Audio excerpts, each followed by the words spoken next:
Thank you very much. Well, friends and colleagues and distinguished guests, like Brian, I'm going to split my lecture into two parts, though not quite the same two as he did. The first half, I'm going to be talking about gravity waves. And that was a very important theme in my early research before I became closely associated with Brian and work on Baroclinic waves and teleconnection patterns. And it was work that brought me first into contact with Japanese scientists, many of whom I've been in close touch with throughout my career. In the second part, I'll be talking a little bit about Baroclinic waves. I'm going to show you a video, but it will be mainly about the teleconnection patterns, which was the work most closely connected with Brian and his students and postdocs. So in my PhD research at MIT, I investigated the newly discovered phenomenon called the Quasi-biennial Oscillation in the tropical stratosphere. Quasi-biennial is something of a tongue twister, especially for me as I get older. But fortunately, we have an acronym for it, the QBO, not to be confused with QuickBooks Online.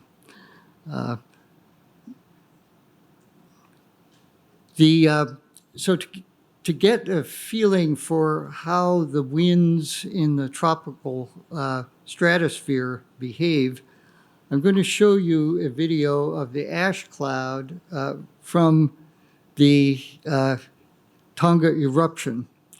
And we will, well, let's see, I guess I'm going to show a couple of stills from it first.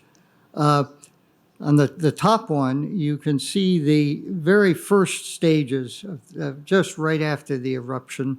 The ash cloud is circular and just radiating outward from the explosion.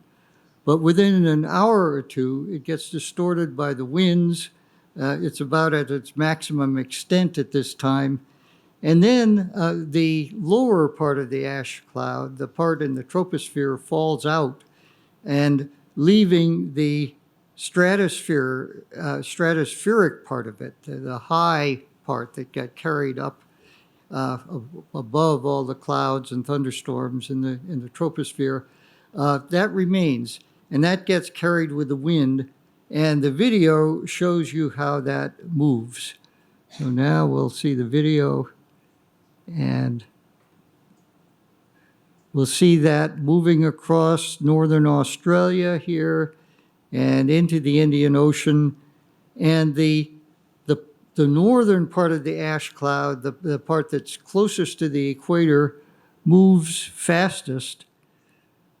And it gets ahead of the rest. So at the end, the leading edge of the ash cloud is right along the equator. And that is moving westward in one of these easterly wind regimes of the QBO.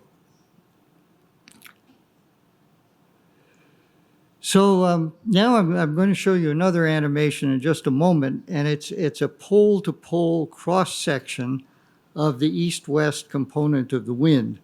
And we're going to focus on the tropical part here, the part near the equator. And you see these blue layers here in the stratosphere. This is the height here, so this is 20 kilometers, 40 kilometers. These are easterly wind regimes, like we saw in the previous video, where the wind is moving from east to west. They're strong winds. They're like 20 or 30 meters per second. And they're separated by this orange blob here, which is a westerly wind regime. So the air is going the opposite direction, eastward, at about 15 or 20 meters per second. So there's very strong, we call it vertical wind shear between these regimes, where the winds are changing very rapidly with height. So now we'll see how that, whoops, let's see. So we're watching time go by here. The clock at the top marks the passage of time. One circuit of the loop, like a 12-hour clock, is 1 year. And so as we go from 1 year to the next, we watch these individual regimes slowly propagating downward and disappearing when they reach the bottom of the stratosphere, around 17 kilometers. But they alternate, an easterly, a westerly, and it takes just a little over 2 years for a pair of these regimes to descend. Hence the name QBO. So those of us working on this problem back at that time were my department mate and also a graduate of MIT, Jim Holton, pictured here, and Richard Lindzen, Dick Lindzen, and we were in close touch. Lindzen, very much a theoretician, and Jim Holton, somebody who spanned both worlds and was very interested in the observations. Very analogous to Brian, I think, in his approach to science. The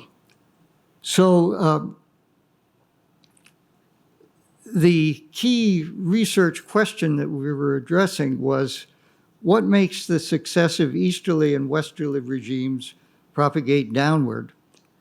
So by then we had rejected the idea that it was simply because the air was sinking in this region. That's what I thought when I wrote my thesis, but we proved that that was wrong, and we'd become convinced that there had to be some kind of alternating source of eastward and westward momentum that propagated downward and made these regimes come downward with it.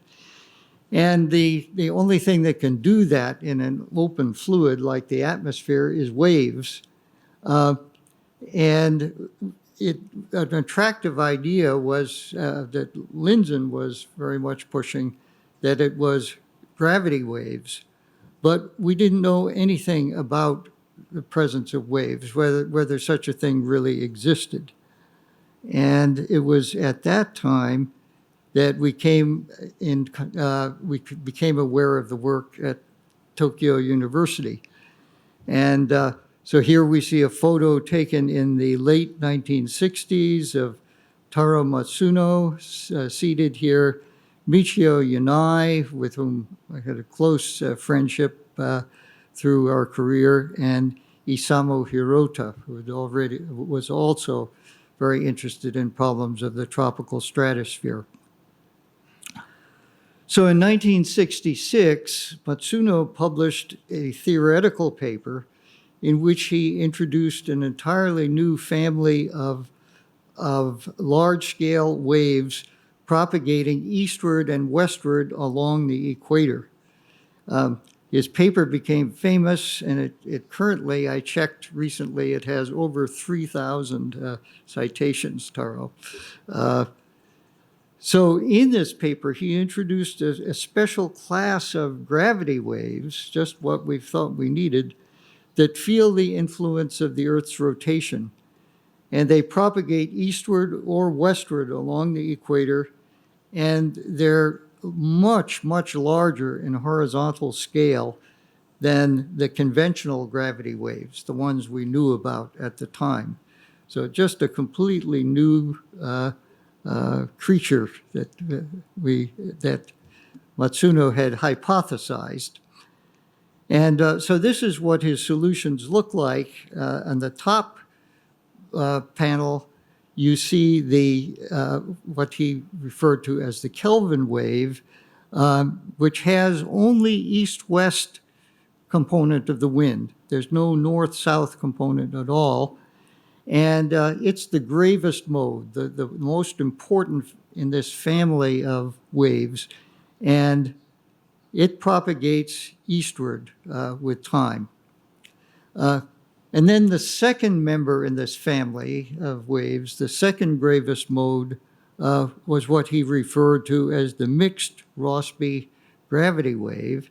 And you can see that it has wind components both east-west and north-south, but right near the equator, it's mainly north-south. In fact, right on the equator, it's only north-south. So entirely different kind of wind structure, and it propagates westward rather than eastward.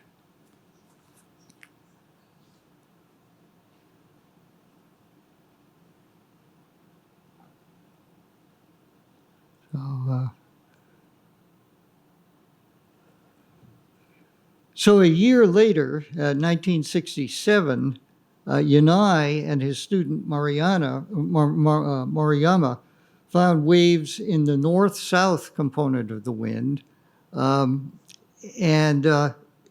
they were at a station right very close to the equator called Canton Island, 3 degrees south. And a year after that, in 1968, the graduate student in our department, Vernon Kowski, working with me, found waves in the east-west component of the wind and at the very same station, because that was, Canton Island was the closest station to the equator. So we found, the waves we found were clearly different.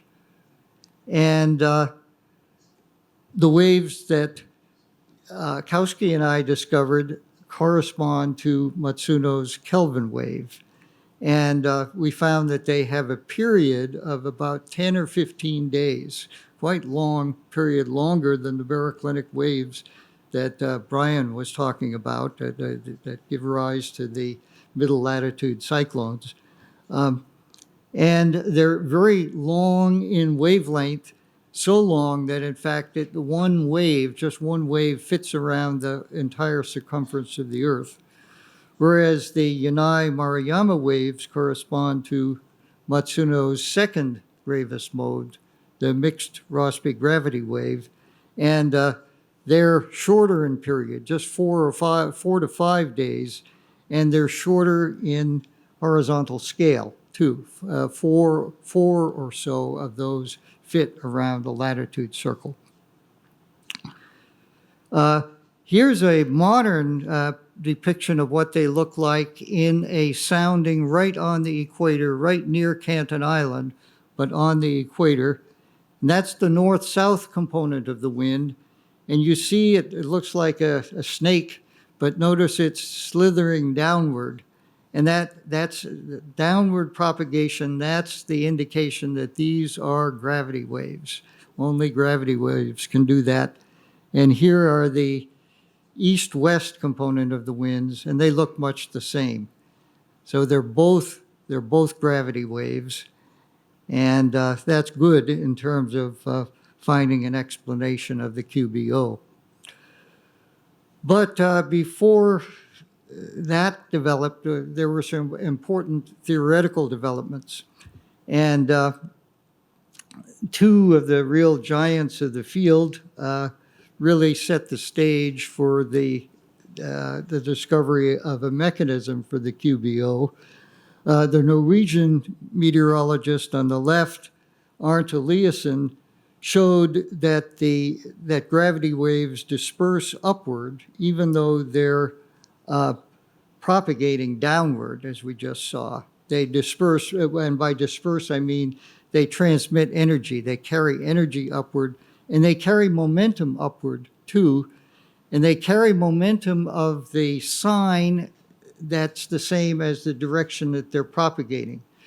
So waves that are propagating eastward carry eastward momentum with them, and vice versa. And then the other great contributor to this is the same Francis Brotherton, who was Brian Hoskins' PhD supervisor. And he showed that the waves that are dispersing upward through the stratosphere get absorbed at the level, which he called the critical level, at which their phase speed is equal to the speed of the background flow. And when they get to that level, they break and they give up their momentum to the zonal flow. And in doing that, they force accelerations in the east-west flow. And it's a little too complicated to get into here, but it turns out that the Kelvin waves break in the westerly shear zones of the QBO. In fact, I'll show you that here. The Kelvin waves break where we have an easterly regime below and westerlies above and a strong shear zone. And they break, and when they break, they produce a westerly acceleration that brings the westerly regime down. And the mixed Rossby gravity waves break in the easterly shear zone, and they bring the easterly regimes down when they break. Well, based on these ideas, Lindzen and Holton developed a simple mechanistic model of how the QBO works.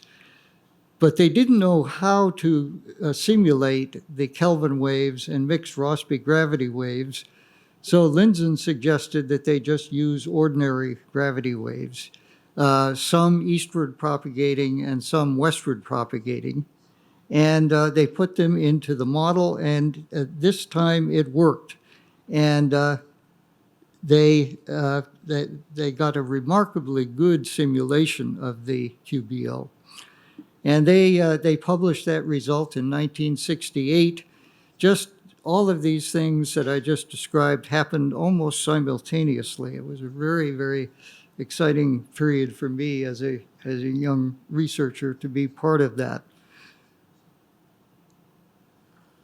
So one question that I'd always worried about a bit is how was it that they were able to simulate the QBO in the model using such a crude representation of gravity waves, just using simple sort of everyday gravity waves instead of the beautiful ones that Matsuno had found in his theory. But it turned out that simple gravity waves can do it because there was a laboratory experiment by Plum and McEwen in 1978, just about a decade later. And they were able to produce a similar long period oscillation in the flow in their water tank, forcing it with gravity waves with just a plunger at the bottom, making the waves. But it turns out also, we found out recently that the small scale gravity waves also make an important contribution to the QBO. So just a few last words about small scale gravity waves before I go on. This is an animation from a research model. It's called the Weather Research and Forecasting Model in the United States, and it has 3-kilometer resolution. And these little ripples you see in it are gravity waves, and they are emanating from deep convective clouds. And they're all over the place in the tropics and in the summer hemisphere.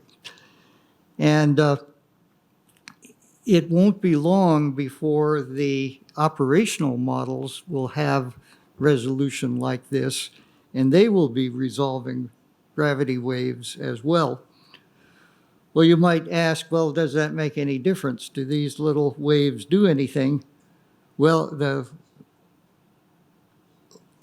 to highlight that, I'll show you just this last animation, and this was a flood event, very heavy rains from the Bayou front during the first week of July in 2018. And it was a real disaster, the loss of life, tremendous loss of property on this island. And so this animation is based on radar imagery, and the bright colors represent the heavier rain. The red, and you're going to see some red in this, represents real downpours. And so this is a 3 or 4 day period. And you can see these rain bands, narrow rain bands that don't move very much because they're anchored to the mountain ranges. And it's the gravity waves induced by the mountain ranges that make them stay in those particular places. And so with these high resolution models, it will be able to, we'll be able to capture some of that fine structure. So now an abrupt change in my talk, and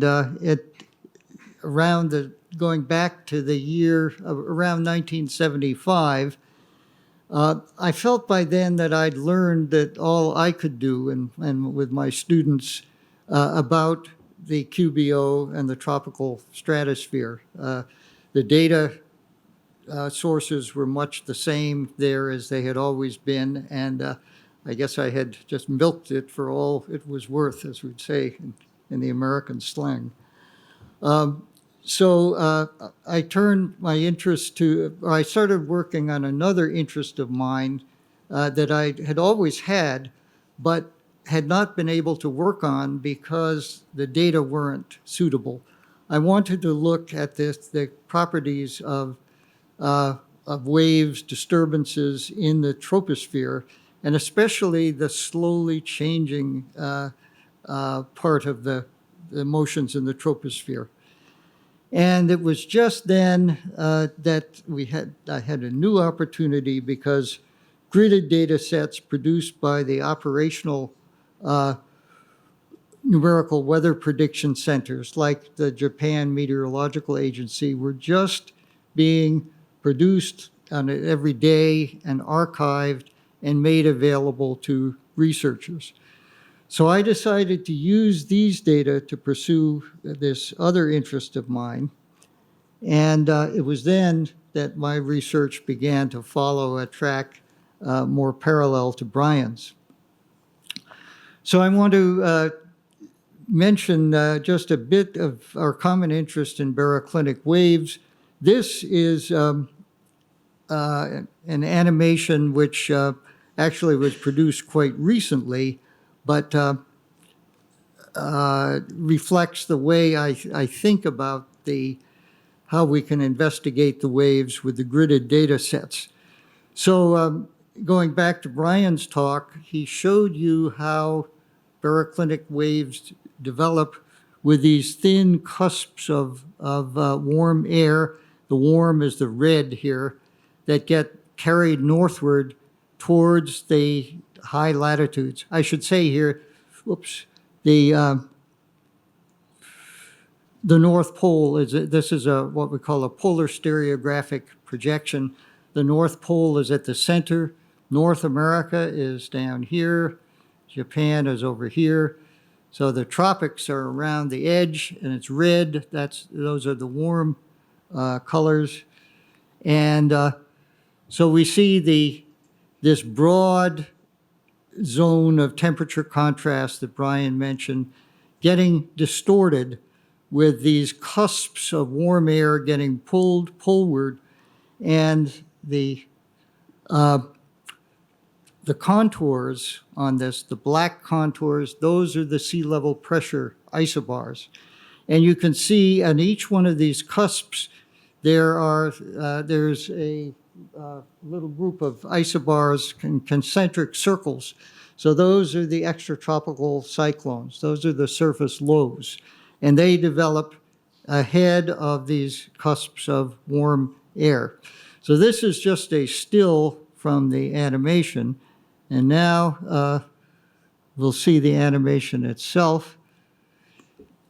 And it's a little bit dizzying how fast these go by, but you can see one after another of them developing and then dissipating, being replaced by a new one. I counted about 50 of them going across the Pacific here alone during this one winter. And The Atlantic storm track over here is equally active. And it's mainly the oceans where these are the most developed, but you see them sometimes at every latitude, every longitude.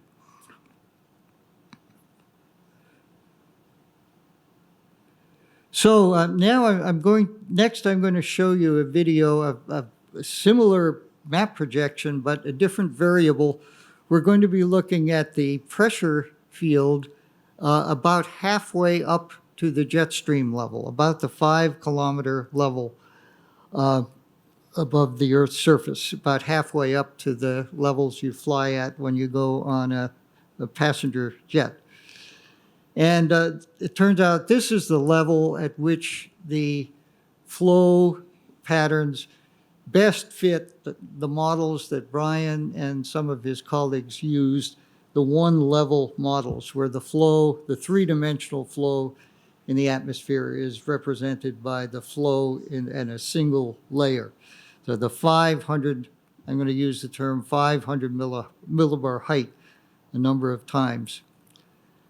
And so the wind follows, think of the wind as following the contours on this map.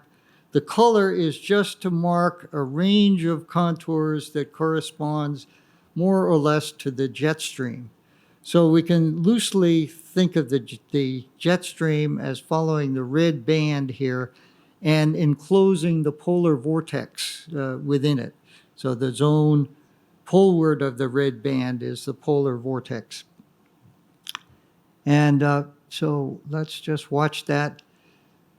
Like the previous video, we can see those eastward moving extratropical cyclones in it.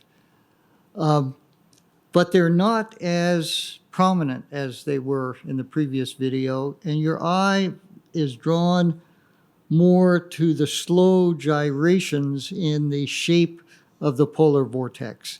Sometimes it gets split, for example. Sometimes it's just like a triangle wave, sometimes more square.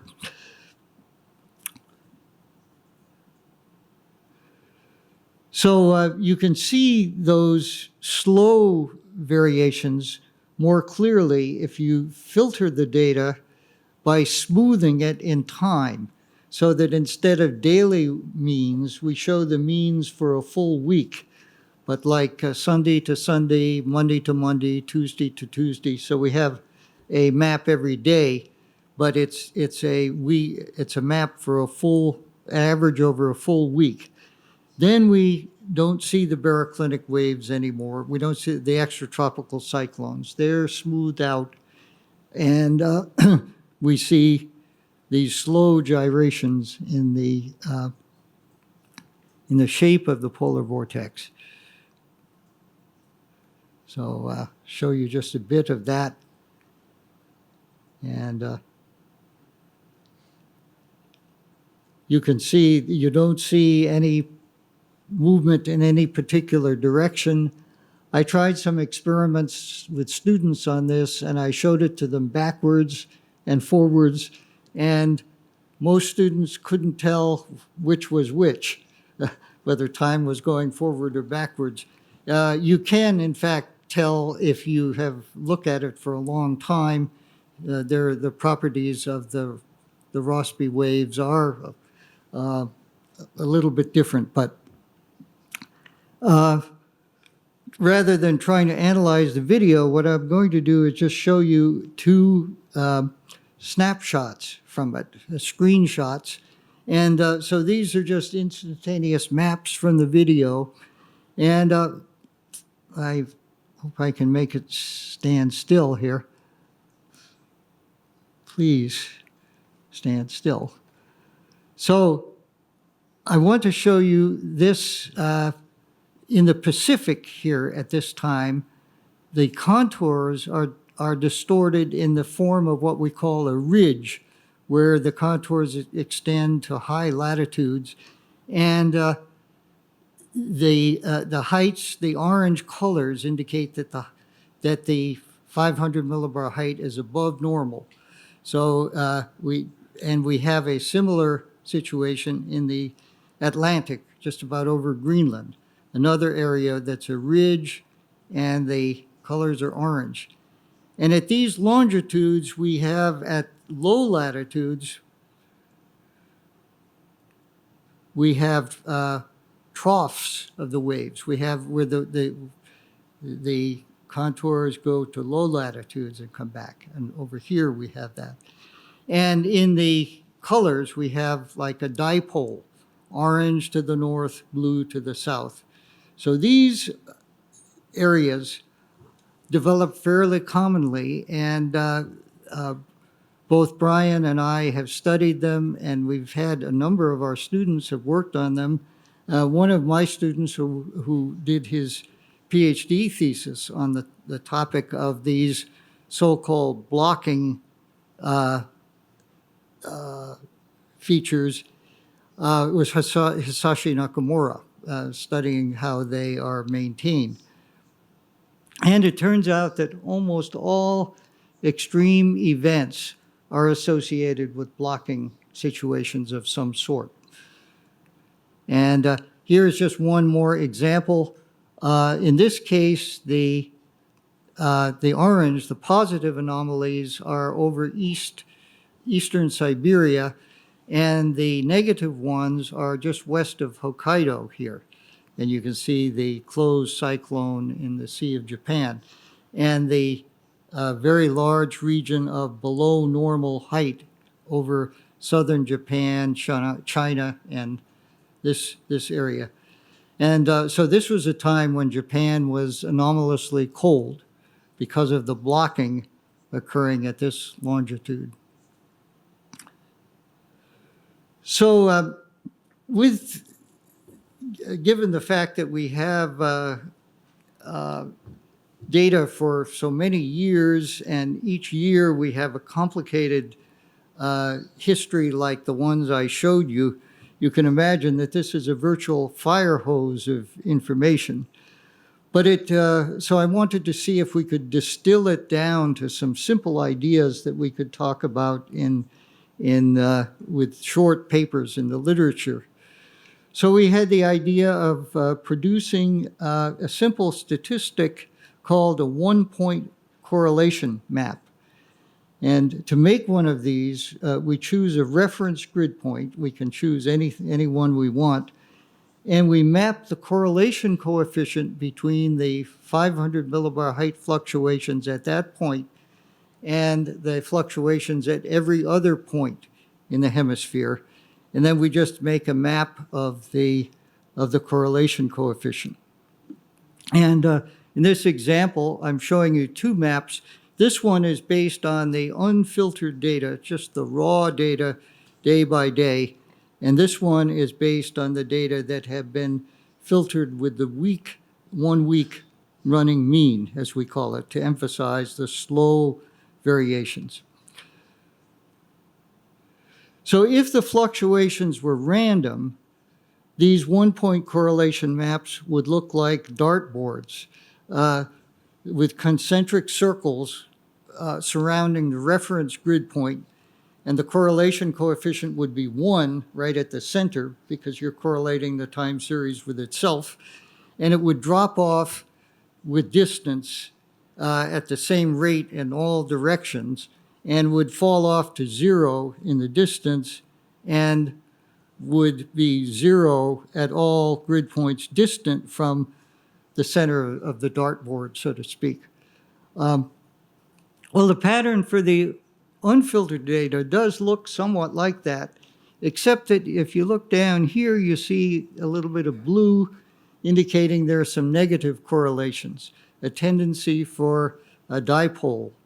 And if we look at this variant here, the filtered data, you see that's a lot stronger, and it's like these north-south dipoles that we saw in the previous screenshots. So now I'm going to take you on a tour around the hemisphere on the 55-degree latitude circle, and we're going to look at the one-point correlation maps for about 100 different grid points. but I promise you it will be painless, or I hope it will be here.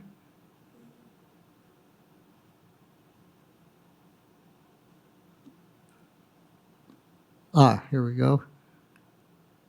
Okay, so coming across Asia, we see minor changes in shape, but nothing very exciting happens. But when we get to the longitude of Japan, then we begin to get a very strong dipole between north and south. And you can see that this region south of Japan, or maybe, yes, south of Japan is very strongly negatively correlated with the reference grid point, or the base grid point. Then when we get into the middle of the ocean, we start to see a more complicated pattern with negative correlations to the south and to the east of the reference grid point over North America. And if you look very closely over the Gulf of Mexico, you can see some yellow. And if we follow this,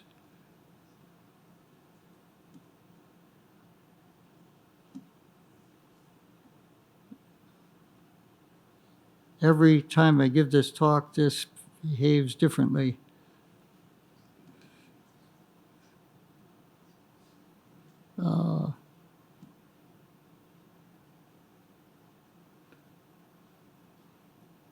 Well, I think I'll just let it go. So you're going to see, so you see the dipole. Now we see the complicated pattern. Now the pattern comes back, and now we see another dipole. And I'm going to show you stills from these on the next round. Okay.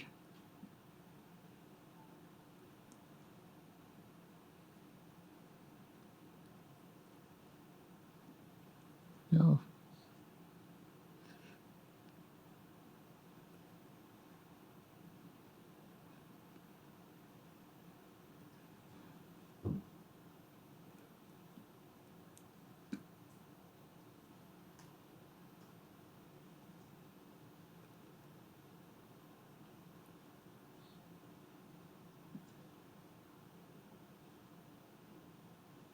Okay. Okay. This is the grid point in the Gulf of Alaska, south of Alaska, over the ocean, and you can see the four centers of action on this, with the alternation between the blue and the orange color, and the map on the right, we see for the reference grid point over Western Canada, and we see the same four centers, but with the opposite polarity.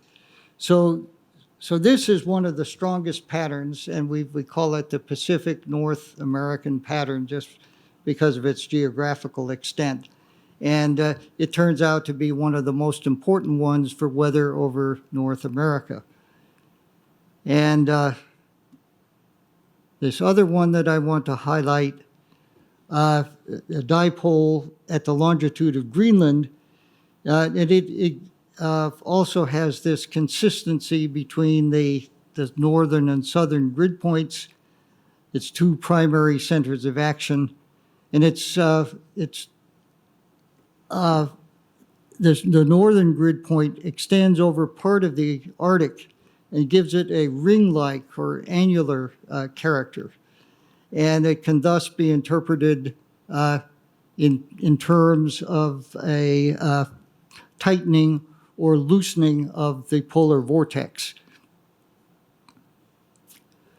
The tight, strong vortex brings cold weather to Greenland, but mild weather to the most populated parts of the northern hemisphere. The oil companies lose money in the tight vortex winters because their customers don't need to buy as much fuel oil to keep warm. Japan doesn't show up very well on these maps, but you can see from this table that sub-freezing temperatures are 4 times as likely to occur during times when the polar vortex is loose than when it's tight. And the same is true in China. So the teleconnection patterns that I just showed you, the Pacific North American and this one that involves the loosening and tightening of the polar vortex, they're among the most predictable circulation patterns for the Northern Hemisphere. And this set of time, this slide shows the time history of the one that involves the loosening and tightening of the polar vortex. The tight vortex is the positive. When it's positive, dates when it's positive, the vortex is tight. When it's negative, the vortex is loose. And this is the observations over a couple of months this winter.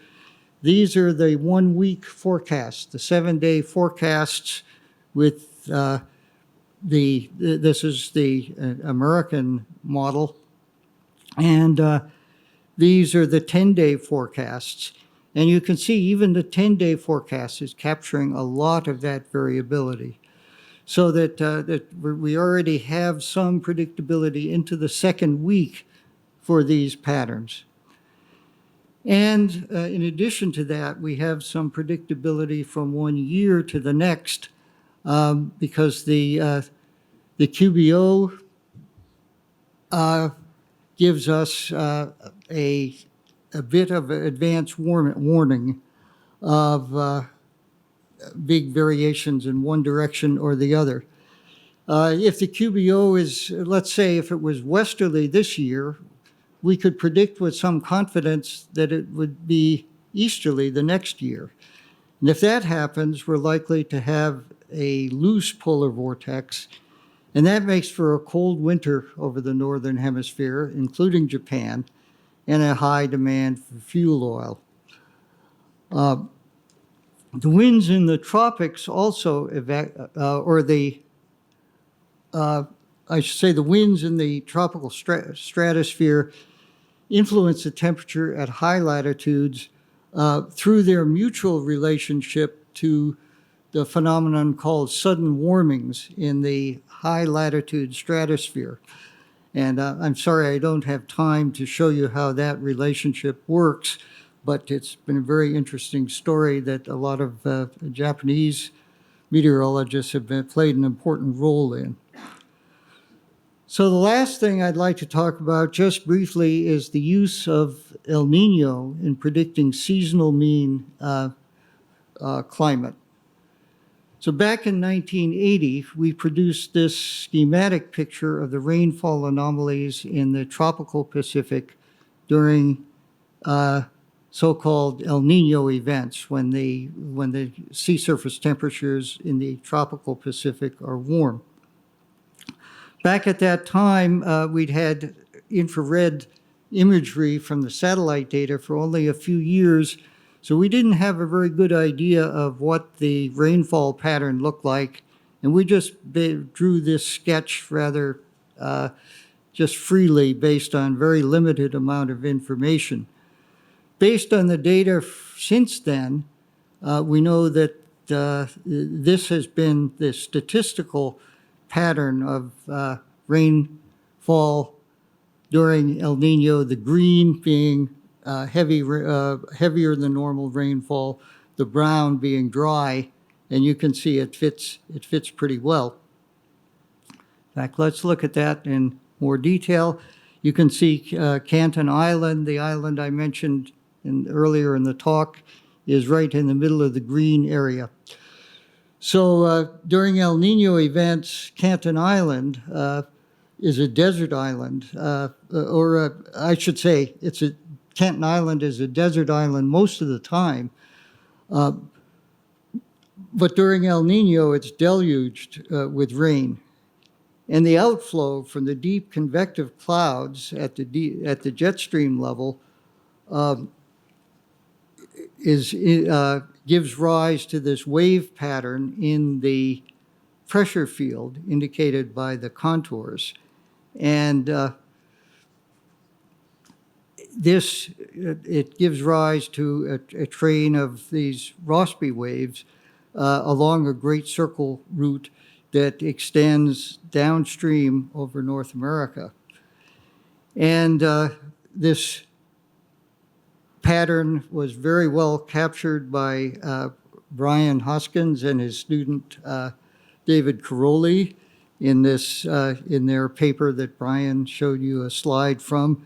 And it's captured very well in the more realistic general circulation models or weather prediction models, which are able to get almost a one-to-one correspondence between features here, say this low here, going with this, and a very convincing evidence from these models that this mechanism does work for El Niño and giving some predictability. And we find that over North America, during El Niño winters, we have this characteristic pattern of warm weather in the yellow area here, and a tendency for the storm track to be intensified across the southern United States and heavier than normal rainfall there. So I'd like to try to tie together the first and second half of my talk. I'm going to use this schematic, which is a measure of the, we can think of it as both the skill and the value of weather forecasts as a function of lead time here. And so you see time on a logarithmic scale going from hours to days to months to years on this side. So right now, the most useful forecasts and the best forecasts in terms of skill are the ones at a range of a couple of days. We make extensive use of them in planning our own activities. But as we go to longer scales, the forecasts are less accurate, but there are some businesses, like the oil companies, for which even a very modest amount of skill can be tremendously beneficial. And so understanding teleconnection patterns and exploiting the predictability of the QBO and El Niño and other slow variations in the climate system enables us to push the envelope forward towards a little bit more skill at the very long times. Ordinarily, we don't care very much about the forecasts for the first few hours. You know, we can just look out the window on a sunny day and say, oh, it's going to be fine. But in stormy weather, they can be very important. And we've seen that the next generation of weather forecast models is going to be resolving more and more of the gravity waves. And that is hopefully going to improve the forecast skill in these critical first few hours during stormy weather and providing, for example, better forecasts of the Bayou Front event over Japan. So I'd like to conclude very briefly here with just a line of credits for the people who produced the videos that I showed in the animation, and the students who worked with me on these studies of gravity waves and teleconnection patterns. And finally, I want to acknowledge the contributions of the hundreds of colleagues I've shown just 3 of them here, who have advanced the remote sensing of the atmosphere from satellites and the assimilation of the data into the models. And their accomplishments have made my research possible, and they've resulted in dramatic improvements in the performance of the forecast models, which benefits all of us. Thank you.